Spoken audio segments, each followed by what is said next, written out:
Y'all want to talk about dirt bikes? I want to talk about dirt bikes. If you're just an occasional racer, how often should you replace your top end? We've got a Mid-South Arena Cross race in Henderson, Texas this weekend, and Brantley's bike is on 20 hours.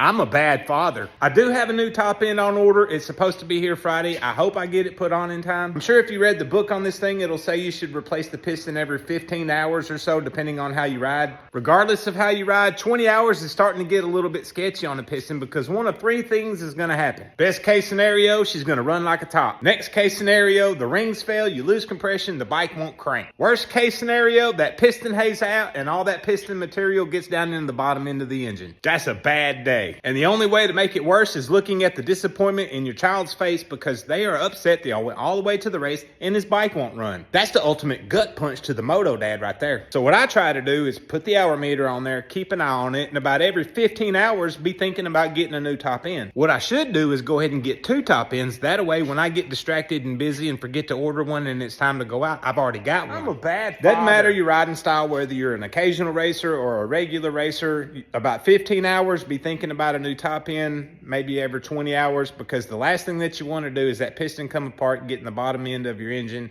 because then you got to split casings. It just got real complicated. It's a lot cheaper just go ahead and do a top end on a regular basis.